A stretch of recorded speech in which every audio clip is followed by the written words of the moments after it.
mbokk téléspectateur de ITV asalaamaaleykum ñu ngi leen di nuyu bu baax te amaat mbégte ànd ak yéen ci seen matinale bi ngeen taamu Dakar Direct l'invité de la matinale tey ñuy am mbégte lool di ci dalal Ngouda Sall moom mooy le coordonnateur départemental taxawu Sénégal Kër Massar nekk également conseiller TIC ci maire bu Dakar mais également membre de la cellule de communication bu Khalifa Ababacar Sall ñu war a waxtaanee li nga xamante ni moom moo di actualité politique bi la position de taxawu Sénégal ak ñi nga xamante ni ñoom ñoo di coalition Yewwi Askan Wi Khalifa Ababacar Sall candidat à la candidature présidentielle 2024 fan la ñu toll ci liggéey bi ak actualité politique bi nga xamante ni jamono ji am na solo donc ñu wax ci seq waxtaan ak moom Ngouda Sall ñu lay nuyu bu baax a baax te am mbégte dalal la ci ganu matinal bi.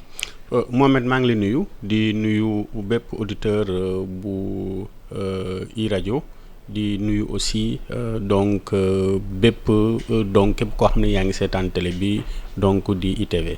Alors keroog ci ndaje bi nga xamante ne assemblée nationale def nañ ko doon tëggaat bureau bi mu gën a fësal ñàkk déggoo bi nga xamante ni wala ñàkk gis-gis bi taxawu Sénégal am. ak coalition Yewwi Askan Wi doon coalition boo xamante ni moom bokk na ci cëslaay yi parce que ñoom ñoo ko taxawal ku ci nekk di rejeter faute bi ci moromam nan ngeen gisee guéguerre bi nga xamante ni day gën a confirmer divorce entre guillemets bi ñuy wax ci diggante taxawu Sénégal ak Yewwi Askan Wi.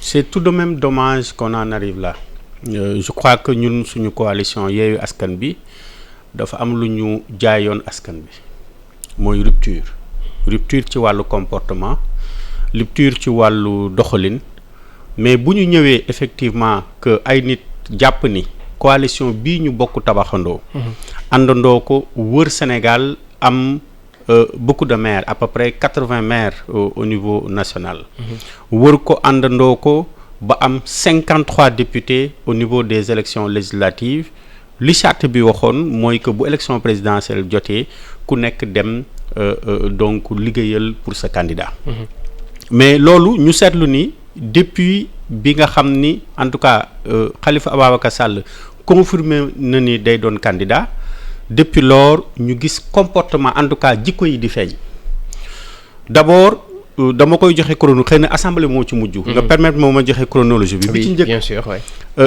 ay nit organiser nañ ay huées bu ñu organiser planifié nit jëlee nañ leen ay car depuis Bignona depuis Ziguinchor depuis Mbour depuis fépp ci Sénégal ñu ñëw fii place de l'Obélisque avec un seul et unique objectif huer Khalifa Ababacar Sall. Oui. mooy li xewoon j'étais là. Oui. Au niveau de la place de l'Obélisque.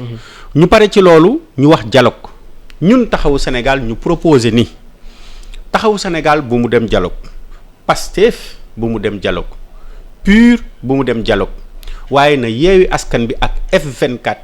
porter ce dialogue là nga xam ne ñun opposition bi yëpp dañuy wax ci benn voix. ba ñu ko waxee ñu gis ay nit ay lobbyistes dugg ci biir coalition bi di woo ay nit téléphone naan leen léegi nañu def déclaration rapidement pour que Yewwi Askan Bi bu mu dem dialogue parce que effectivement ñoom jàppoon nañu bu ñu defoon loolu dinañu bloquer la candidature de Khalifa Ababacar Sall. ñan ngay tuddee lobbyistes yooyu noonu. Cheikh Tidiane Dièye damay jaar ci tur bi. moom moo taxaw.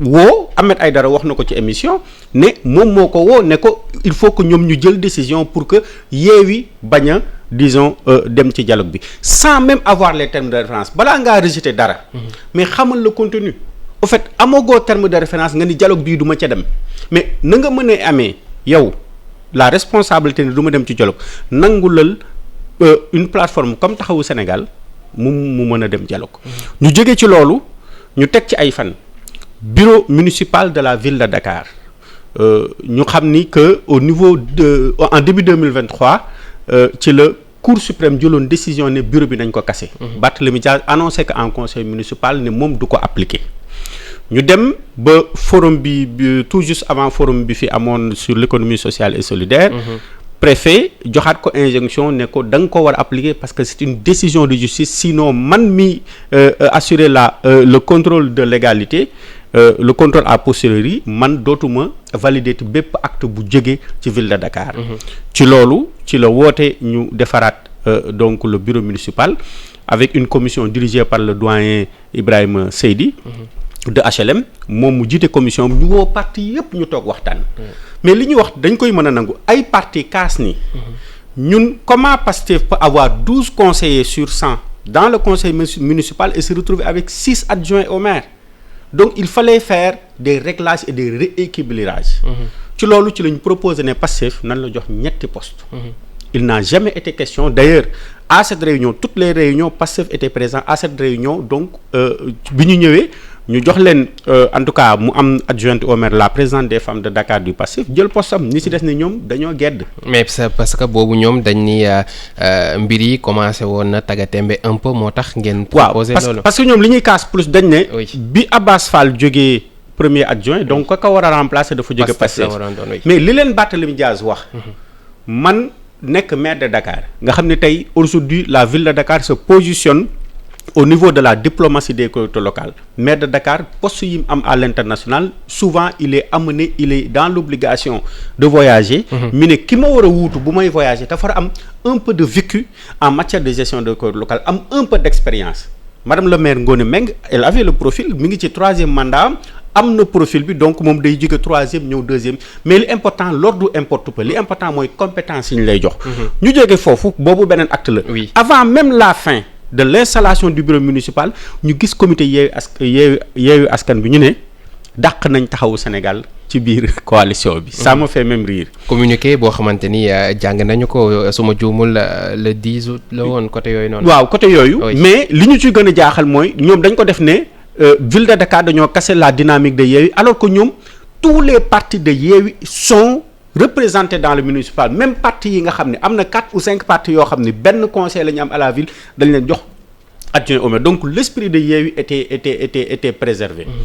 ñu jóge ci loolu ñu ñëw ci votu loi bi nga xam ne moo modifier le code électoral. parce que effectivement bi ñu waxee dialogue bi gis nañ fi ay nit malheureusement aujourd'hui mu am phénomène bu bees. ban phénomène. c'est pas des journalistes mais ils se font appeler des chroniqueurs mais aujourd'hui à la solde d'un parti et ce qui est dommage et ça fausse le jeu démocratique parce que bu dee yow dañ lay woo ngay toog ci média di jàngat. wax ni man bokkuma fii bokkuma fële il faut que dans le contenu yow de tes analyses que vraiment mu am un peu de recul. nga am un peu de recul disons un peu nga équidistant par rapport au chapelle politique. bi ñu waxee loolu dañ ne Khalifa kat dañ ko nar a amnistier loi d'amnistie kenn gisu ko ñu dem ba ci kanam ñu ne Khalifa kat dafay dil ak Macky Sall pour mu def 3e mandat Macky Sall amul 3e mandat ñu ne Khalifa Sall dafay dil ak Macky Sall pour que mu def 2 ans de plus amul donc lépp lu ñu wax ñu gis ne amul modification code électoral moi j'étais là à l'Assemblée toog di leen seetaan. au moment du vote mais comme des petits enfants dañu génn salle bi ça ils n'ont même pas eu le courage d'assumer seen position ba xam ils votent contre la modification du code électoral ou ils votent pour la modification du code électoral mais lii moom c'était l'acte de trop. bu fekkee yow da nga ni taxawu Sénégal dama ko dàq. oui le règlement intérieur de l'Assemblée à son article 14 dafa wax ni li ngay am ci bureau bi sur les 8 vice-présidents donc la nga cay am c'est au prorata du nombre de membres donc du groupe.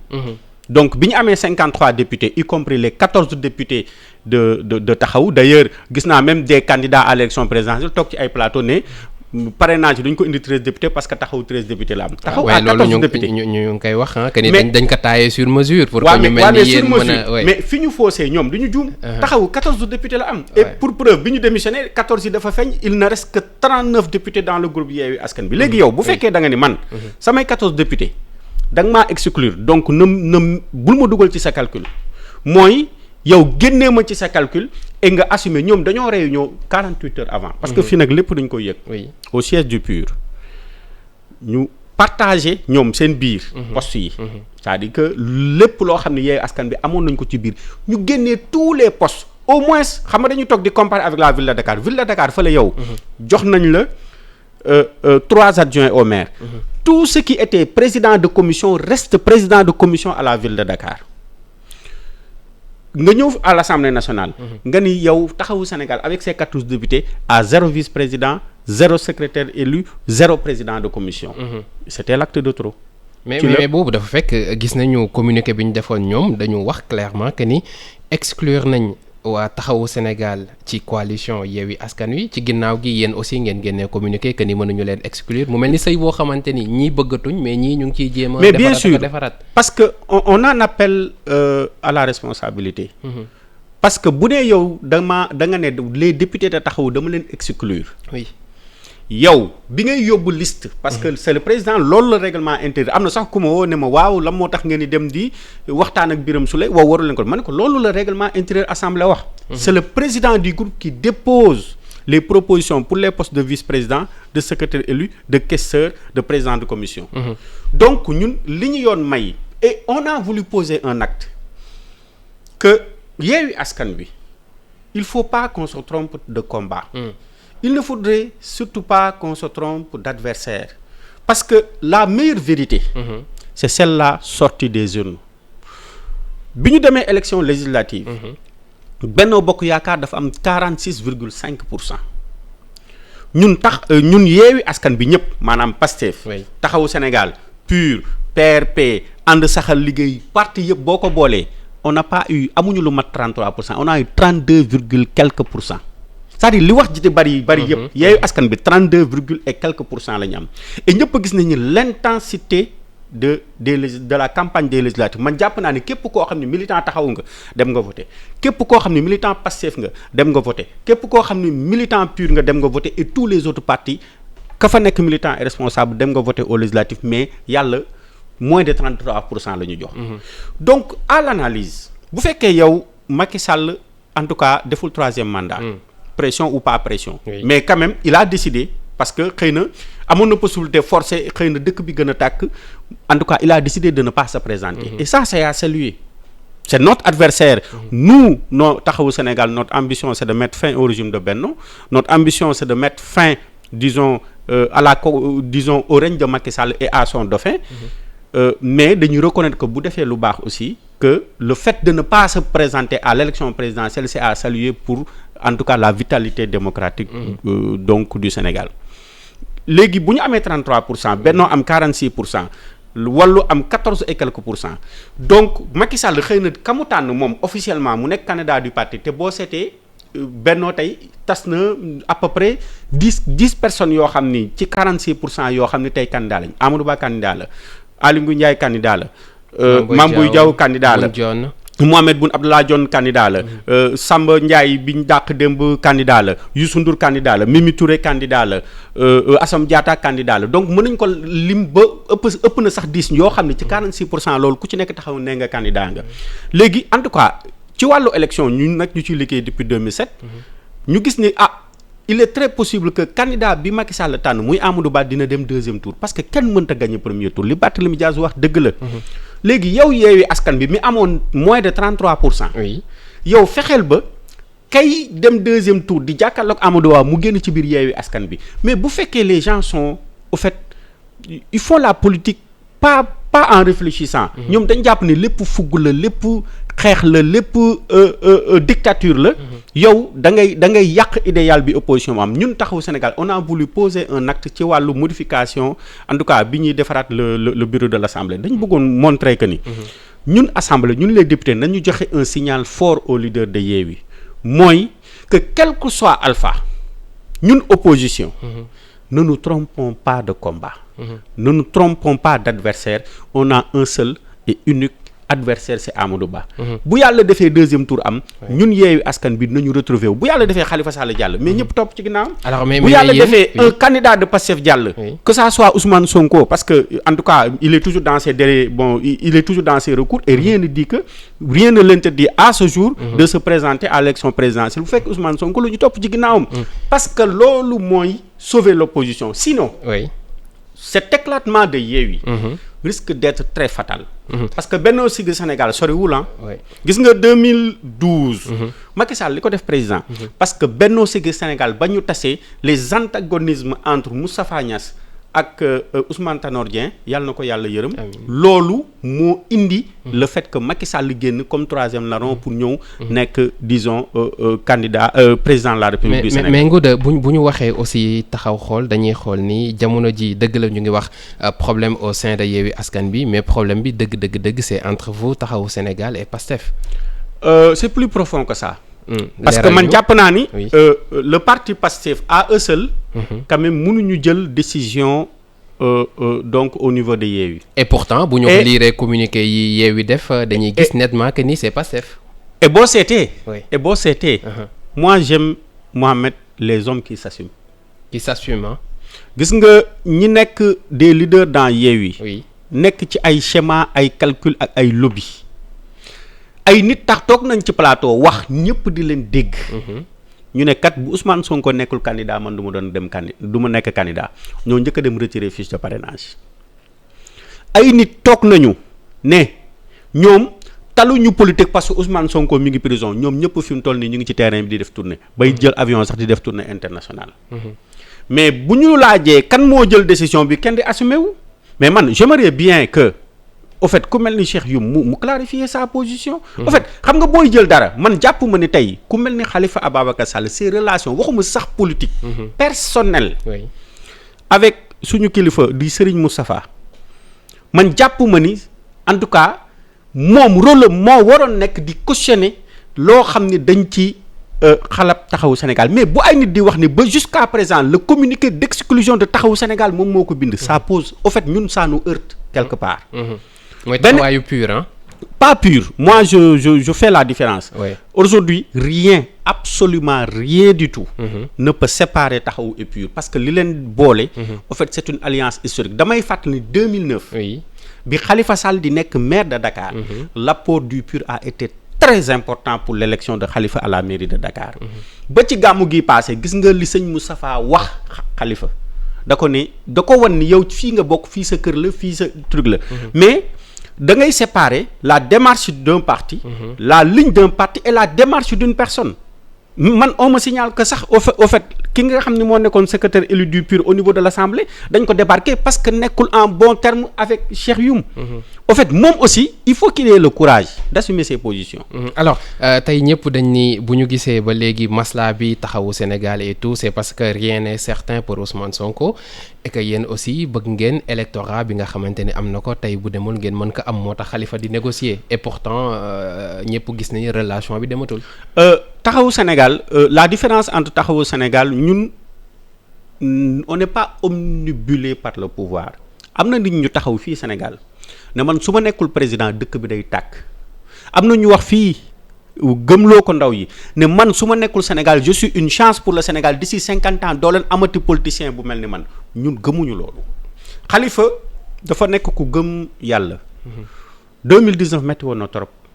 bi ñu ko xañee mu nekk candidat à l'élection présidentielle mais il a dit il n'est pas question ñuy taal dëkk bi ci le recevoir tous les candidats yi fi toog di kii yëpp naan am na sax ñu dem ba wax ni oui Ousmane Sonko mi ngi prison donc Khalifa warul woon dem dialogue warul présenter wu warul mais 2019 soriwul Khalifa dafa nekk prison personne n'a organisé je défie quiconque quel est le leader de l'opposition qui a organisé ne serait-ce qu'une marche pour que Khalifa génn ci prison bi ñëpp dañ ko seeti ne ko damaa bëgg nga jàppale ma soo ma jàppalee su ma gañee dinaa la génne et pourtant on n'a jamais accusé quelqu'un de traître. Et pourtant on n'a jamais considéré que diw mii kat moom parce que bokk na ci élection yi dafa contre Khalifa moo tax man il faut que les gens reviennent à la raison. ñun taxawu Sénégal ni ko ñu bari waxee relation sincère la ñu am ak Pastef ak tous les autres membres disons de la coalition. man li ma jàpp gis nga sénégalais yi duñ ay bàyyi ma duñ ay mouton de Panurge. képp ku jàpp ni électorat sénégalais bu ci nekk yaa yore sa carte d'électeur yow yaay wéet ci sa isoloir xool de façon objective kan moo gën a apte pour gérer réew mi kan moo gën a apte pour résoudre problème yi ndaw ñi am. nga dem votel ko mais ñun on n'est pas dans la logique de calculer est-ce que bu Ousmane Sonko bokkul est-ce que dinaa am donc électorat am. non parce que am na ligne bu ñu jël xëy na bokkul ak li ñu Ousmane Sonko moom am na ligne bu mu jël ñu respecteel ko mais ñun am na ligne bu ñu jël gëm nañ ko te gëm nañu ligne boobu. moo ñuy conduire à la victoire au niveau de 2024 on est nullement dans des calculs pour que bu Ousmane Sonko bokkul te man. moo souhait mooy. Ousmane Sonko bokk ku war a bokk parce que dama gëm ni su ma waree gagner élection yi. dama ko war a gagner de façon claire nette et sans bavure. Alors tey lan mooy doon seen démarche est-ce que da ngeen di wéy ba léegi bëgg a recoller les morceaux ou li xew assemblée nationale tax na bi yoon moom da ngeen di jël seen yoonu bopp. Et je crois que l'acte bi xew assemblée ça a été aussi un acte de trop. Et man gëwuma ni aussi on a atteint le point de non-retour parce que nu mu mënti demee. L'objectif du PASTEF. Oui. L'objectif de Taxawu. L'objectif du PUR. L'objectif du PRP, l'objectif de And Saxal Liggéey, l'objectif du parti de Habib Sy et de tous les leaders de Yewwi, c'est de mettre fin au régime de Macky Sall. De mettre fin à cette dynamique de continuité qu'incarne Amadou Ba. Donc, ce qui nous unit est plus fort que ce qui nous désunit. Pour man kilifa yi il est encore temps nañu toog waxtaan pour xool parce que quel que soit Alpha man moo souhait mooy ki nga xam ni mooy dem deuxième tour ak Amadou Ba parce que élection gagné ko premier tour mënta ne ki nga xam ne mooy dem deuxième tour ak Amadou Ba mu nekk un des membres de Yewwi nga xam ne bu boobaa képp Yewwi wala ñëpp ñoo xam ne ñu ngi ci opposition ñu def un bloc pour vraiment provoquer une troisième alternance démocratique au Sénégal. Ngouda Sall di coordonnateur départemental Taxawu Sénégal Kër Massar conseiller di technologie de l'information et de la communication xarala yu bees yi maire bu Dakar membre de la cellule de communication bu Khalifa Ababacar Sall la ñu amoon mbégte dalal ko ci ganu matinal bi ñu sant la bu baax a baax këram la. waaw jërëjëf Mohamed ma nga may ma rek ma nuyu donc sama camarade yi nekk Kër Massar. Donc le maire Aziz Diané et tous les autres camarades de Taxawu Sénégal et tous les autres aussi responsables parce que c'est nos frères le président du conseil départemental du PUR Babacar Gueye tous les maires Babacar Ndaw mon frère Bara donc di ñaan aussi notre frère Mohamed Bilal Diatta vraiment nekk prison yàlla génne ko ci tolof yi mu nekk di aussi nuyu sama maire de Kër Massar Nord donc Adama Sarr di maire wu Yewwi Askan Wi. merci beaucoup Ngouda jaajëfal leen yéen itam mbokk yi ci déglu bi fii la ñuy yemandi ci ganu matinal bi amoon mbégte bu baax a baax di leen ci gunge jaajëfal Fatima Kandiaye moo féete woon ci xarale gi si kàddu gi Mohamed Kandji la woon toujours avec le même plaisir à 13h30 mën ngeen ko seetaan sur ITV jox leen rendez-vous ëllëg incha allah ak beneen gan merci à tous et excellente journée.